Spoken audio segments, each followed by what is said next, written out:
Yon, what's up mga masters? Nandito na naman tayo sa panibagong araw, panibagong kabanata na naman ang pagsasama-samahan natin ngayon guys. Mga masters, okay lang po bang wag nyong skip ang mga ads sa aking mga videos? Salamat po talaga mga masters sa solid na pagsuporta po sa akin. Magandang gabi mga masters, bali ngayon po ay 4 na videos po ma-upload ko po sa aking YouTube channel. Tama nga mga masters, 4 na videos nga po ang ma-upload ko po.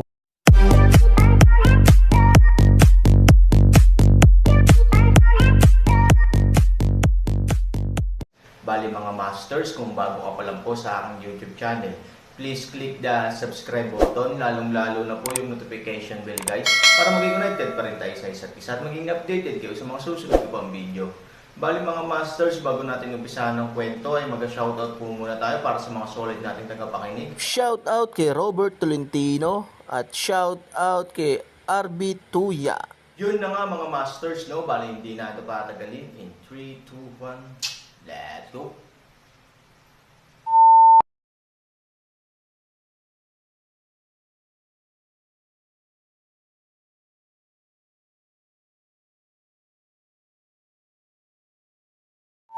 Kabanata 2666 hanggang 2670. Ang pulang mata na Jade Python ay naglabas ng pulang sulat. Halatang naiintindihan niya ang mga salita ni Aaron. Ang Aaron ay matagal nang ginagamit sa bagay na ang Red-Eye Jade Python ay nakikipag-ugnayan sa kalikasan ng tao. Hindi ito maaaring, ibig sabihin, hindi ito nakakapagsalita ng wika ng tao. Ang iba pang aspeto ng komunikasyon ay halos walang harang. Tara, umatake ka mula sa harapan, maghahanap ako ng mga pagkakataon. Sabi ni Aaron. Bumagsak ang boses, ang Red-Eye Jade Python pagkatapos ay mabilis na lumabas, sa pagitan ng pagpikit ng mata ay nakarating na sa harap ng katawan ni Emperador Zun. Si Emperor Zun, na sumisipsip ng lakas ng ibang tao, ay nagbigay ng malamig na ugong, hayop, bumalik ka sa akin. Isang suntok ang tumama sa ulo ng Red-Eye Jade Python, ang kalangitan ay sumambulat ng isang pagsabog ng kulog. Napilitang umatras si Red-Eye Jade Python ng daan-daang metro, umiling-iling, ngunit ang pangalawang pag-atake ay hindi pa rin malabo. Nandito pa rin. Bagay na hayop, dahil gusto mong mamatay, huwag mo akong sisihin sa kalupitan ko. Umabot na sa 3 metro ang taas ng tumaas na katawan ni Emperor Zun, parang higanti. Mas malakas pa ang mga kamao niya. Sa pagkakataong ito, hindi pa rin nakaiwas ang pulang mata na Jade na Python. Sa halip, kinuha niya ang kamao ni Emperador Zun gamit ang kanyang ulo. Pagkatapos ng lahat, ang kailangan niyang gawin ay upang maakit ang atensyon ni Emperador Zun at bigyan ng isang shot si Aaron. 100 metro sa likod, ang pulang mata na Jade na Python ay umiling-iling, tila nahihilo, at ang kanyang mga mata ay naging mas pula. Trying to sneak on me. Aaron, you are looking for death. Sinuntok lang ni Emperor Zun, ngunit hindi ito nakaapekto sa kanyang reaksyon sa Aaron. Nang lumitaw si Aaron mula sa kanyang likuran, lumingon si Emperor Zun na may mabilis na reaksyon. Nagsalpukan ng 2 suntok. Boom! Parang kulog. Ang Aaron at Emperor Zun ay umatras ng 10-10 metro bawat isa. Bagamat nabigla sila sa lakas ng isa't isa, si Emperor Zun, na may tuloy-tuloy na daloy ng lakas na bumubuhos sa kanyang katawan, ay halatang makakabawi ng mas mabilis. Damn it, it's of this time. Si Aaron ay lihim na nagdikit ng kanyang mga ngipin. Nang magkaroon siya ng pagkakataon, hindi niya pinatay si Emperador Zun. Sa halip, gusto niyang makita kung gaano kalakas ang limitasyon ni Emperador Zun. Siya nga pala, sinamantala rin niya ito para bigyan ng play ang limitasyon ng kanyang lakas. Gayunpaman, hindi niya akalain na magdudulot ito ng ganoong sitwasyon. Ang kapangyarihan sa katawan ay inalog ng emperador at hindi mapatahimik kahit sandali. Nang muling sumalakay si Emperor Zun, hindi pa handa ang Aaron. Tinamaan ng suntok sa tiyan, nahulog si Aaron na parang bulalakaw. Emperor nakita ito, at hindi binigyan Aaron paghinga pagkakataon, muli malapit na sumunod. Isang suntok, isang suntok. Ang sitwasyon ay lumilipas, ang Aaron ay tinamaan ng walang kapangyarihang panlaban. Dahil sa prosesong ito, sinisipsip pa rin ni Emperor Zun ang kapangyarihan ng iba, at lumalakas bawat segundo. Pinagsisihan ng Aaron ang mapait na prutas, ngunit ngayon sa sitwasyong ito, ang pagsisisi ay walang silbi. Nang ang Aaron ay tinamaan sa pader ng bundok ni Emperor Zun, ang buong tao ay nakaimbed sa bundok. Ang malaking pagkabigla ay parang lindol, at ang mga bato ay bumagsak dahil sa pagkabigla, na nagresulta sa patuloy na pagbagsak ng buong bundok. Paano kaya iyon? Ang Aaron ay tinamaan at lumipad palabas ng mga ulap. Hindi makapaniwala si Huang Xiaoyong nang makita niya ito. Paanong ang Panginoon, na sumasakop sa tuktok, ay napahiya ng husto sa emperador. Huminga ng malalim si Feilengsheng, sinabi, kasalanan niya ito. Ngayon ay may lakas na si Emperador Zun na hindi niya kayang kalabanan. Kung nanakit siya ng mamamatay kanina, paano ito magiging ganito? May kaunting galit sa tono ni Feilengsheng, dahil hindi niya maintindihan kung bakit. Gustong gawin ito ng Aaron. Nagkaroon siya ng pagkakataon na patayin si Emperador Zun noon, ngunit binigay niya ang pagkakataon. Ngayon, lumalaki pa rin ang lakas ni Emperor Zun, na isang nakamamatay na suntok sa Aaron. Ano ang magagawa ko? Mayroon bang anumang paraan upang makatulong sa master? Nag-aalalang sabi ni Huang Xiaoyong. Tulungan mo ako. Feilengsheng disdained to sneer, said, sa iyong lakas, wala ka man lang kwalifikasyon para maging cannon fodder. Feilengsheng, wala akong qualification para maging cannon fodder. Isa kang malakas na tao sa mundo. Ayaw mo bang tumulong? Ikaw ang papay ni Shifu. Kung may problema ang Shifu ko, ang emperador, hindi kita pababayaan. Hindi nasisiyahang tumingin si Huang Xiaoyong kay Feilengsheng. Mukhang lumayo siya sa affair. Ito ba ay isang estado na dapat magkaroon ng isang papay? At kung mamatay si Aaron, hindi siya mabubuhay. Pinandilatan ni Feilengsheng si Huang Xiaoyong. Ngunit si Huang Xiaoyong ay hindi nagpakita ng kahit kay-titing na takot at tumingin ng diretso sa galit na mga mata ni Feilengsheng. Kahit ako wala akong lakas para tumulong. Sabi ni Feilengsheng. Ayaw ni Feilengsheng na mamatay si Aaron, dahil kung mamatay siya, ang unang ginawa ni Emperor Zun ay ang patayin siya. Ngunit sa harap ng sitwasyong ito, walang magawa si Feilengsheng. Ang malakas sa matinding dibisyon ay hindi maaaring gumanap ng anumang papel sa labanan ng malakas. Boom! Sa oras na ito, ang bundok ay biglang sumabog ng isang malakas na ingay, ang Aaron ay nabasag ang buong bundok. Sa graba, ang Aaron ay nasa gulo. Aaron, ito ang kabayaran ng pag-provoke sa akin. Ngayon sa susunod na taon ang araw ng iyong kamatayan. Sinabi ni Emperor Zun sa malakas na boses na ang kapangyarihang naipon sa kanyang katawan ay sapat na upang bigyan si Aaron ng isang nakamamatay na suntok, kaya ang buhay at kamatayan ni Aaron ay nasa pagitan lamang ng kanyang mga iniisip. Bagamat tila magulo ang Aaron, may malabong ngiti siya sa gilid ng kanyang bibig. Mukhang hindi siya nag-aalala sa kanyang sitwasyon ngayon, sa tingin mo ba ikaw lang ang maaaring maging malakas sa isang sandali? Sabi ni Aaron. Nang marinig ito, hindi napigilan ni Emperor Zun na mapamura. Siya lang ang nakakaalam kung paano gamitin ang kasanayang ito sa buong mundo ng Xuanyuan. Bukod dito, walang paraan para mapahusay kaagad ang kanyang lakas.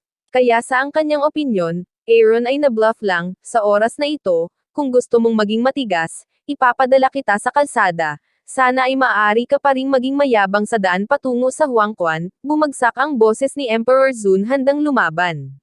Nagbabago ang kulay ng langit at lupa sa isang iglap. Hindi mabilang na mga espiritual na kapangyarihan ang sumugod patungo sa Aaron, na bumubuhos sa katawan ni Aaron mula sa tiyanlenggay. Ang mga damit ni Aaron ay naging pulbos sa isang iglap. Sina Zantai, Liu Yu at Feilengsheng, nang makita ang sitwasyong ito, ay mabilis na ibinaba ang kanilang mga ulo. Ngunit nakita ito ni Huang Xiaoyong na may sarap at sinabing, Master, may dragon sa kanyang pandya. Nang marinig ito, mas napahiya sina Zantai Liu at Feilengsheng. Upang hindi magpatuloy ang nakakahiyang kapaligirang ito, tinanong ni Zantai Liu si Feilengsheng, Master Fei, ano ang problema? Mukhang pinakilos ni Master Han ang kapangyarihan ng langit at lupa. Umiling si Feilengsheng. Hindi niya maintindihan ang nangyayari. Ang espiritual na kapangyarihan ng langit at lupa ay ang pangangailangan ng bawat magsasaka. Masasabi rin na ito ang pundasyon ng bawat magsasaka. Ngunit imposible para sa kanya na direktang pakilusan ang espiritual na kapangyarihan ng langit at lupa. Hindi ko alam kung paano niya ito magagawa, ngunit ang kanyang lakas ay mapapabuti ng mas mabilis kaysa kay Emperador Zun. Ang lakas na maaaring ilabas ng mas dalisay na espiritual na kapangyarihang ito ay hindi maihahambing sa Emperador na si Zun. Sabi ni Feilengsheng. How possible? How possible? Bakit naman? Naramdaman ang pagbabago ng Aaron, gulat na sabi ni Emperor Zun sa kanyang sarili. Hindi nabalitaan ni Emperador Zun na sumipsip ng espiritual na kapangyarihan ng langit at lupa sa napakabaliw at direktang paraan. Kung hindi niya ito nakita ng sarili niyang mga mata, hinding-hindi siya maniniwala na magagamit ng mundo ang ganitong paraan para mapahusay ang lakas nito.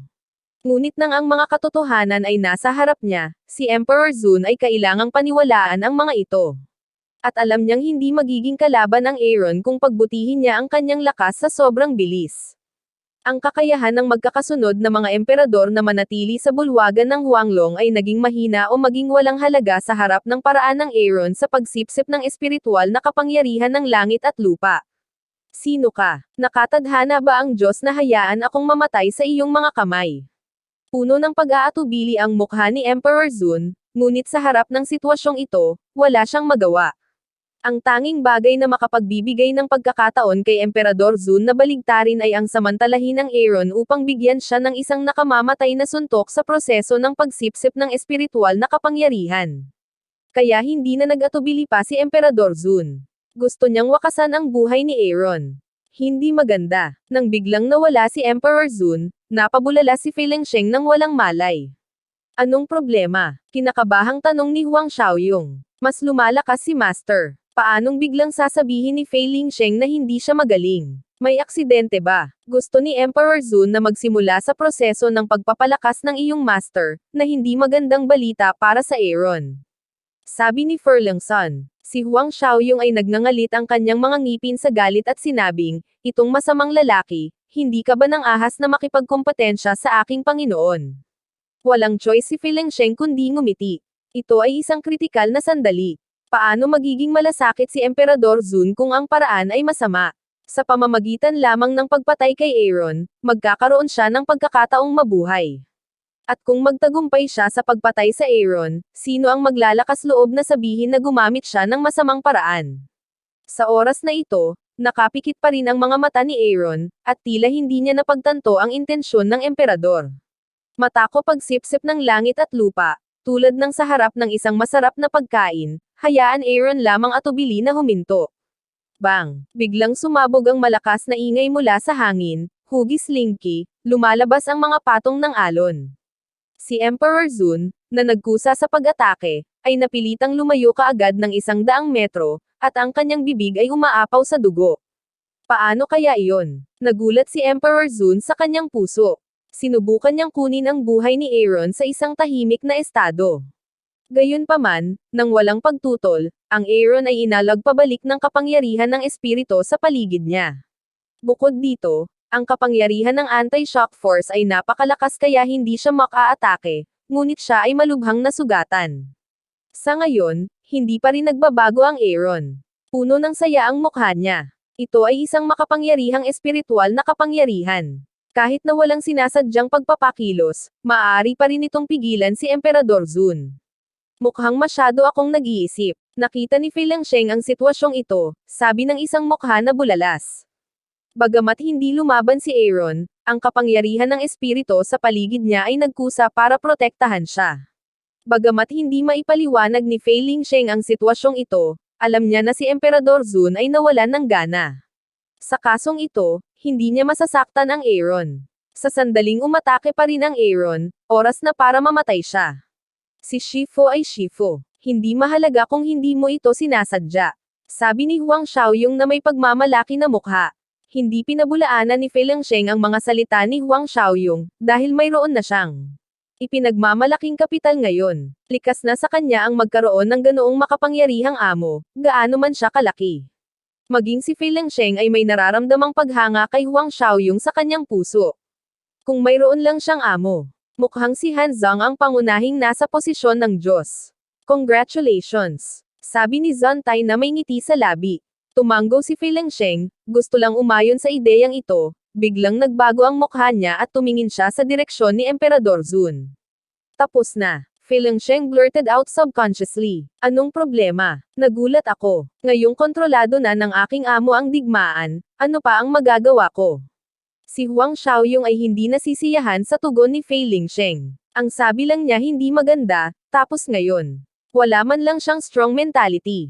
Sasalakayin tayo ng emperador. Sinabi ni Fei Lengsheng na ngayon lang, naramdaman niyang may chi engine ang naglock sa kanya, at ang chi engine ay nagmula kay Emperor Zun, na nagpakita na si Emperor Zun ay nagplanong salakayin sila kapag wala siyang paraan para kunin ang Aaron. Siya at si Zhante Liuyo ay maaaring hindi maging mahalaga sa Aaron, ngunit si Huang Xiaoyong ay apprentice ng Aaron. Makatwiran para sa Emperador Zun na gawin ito bilang isang banta. Nang marinig ito, natakot si Huang Xiaoyong na magtago sa likod ni Fei Lengsheng. Pagkatapos ng lahat, si Han Sanchen ay nagsasaya pa rin habang nakapikit. Siya ay dapat na nag-aalaga sa kanila.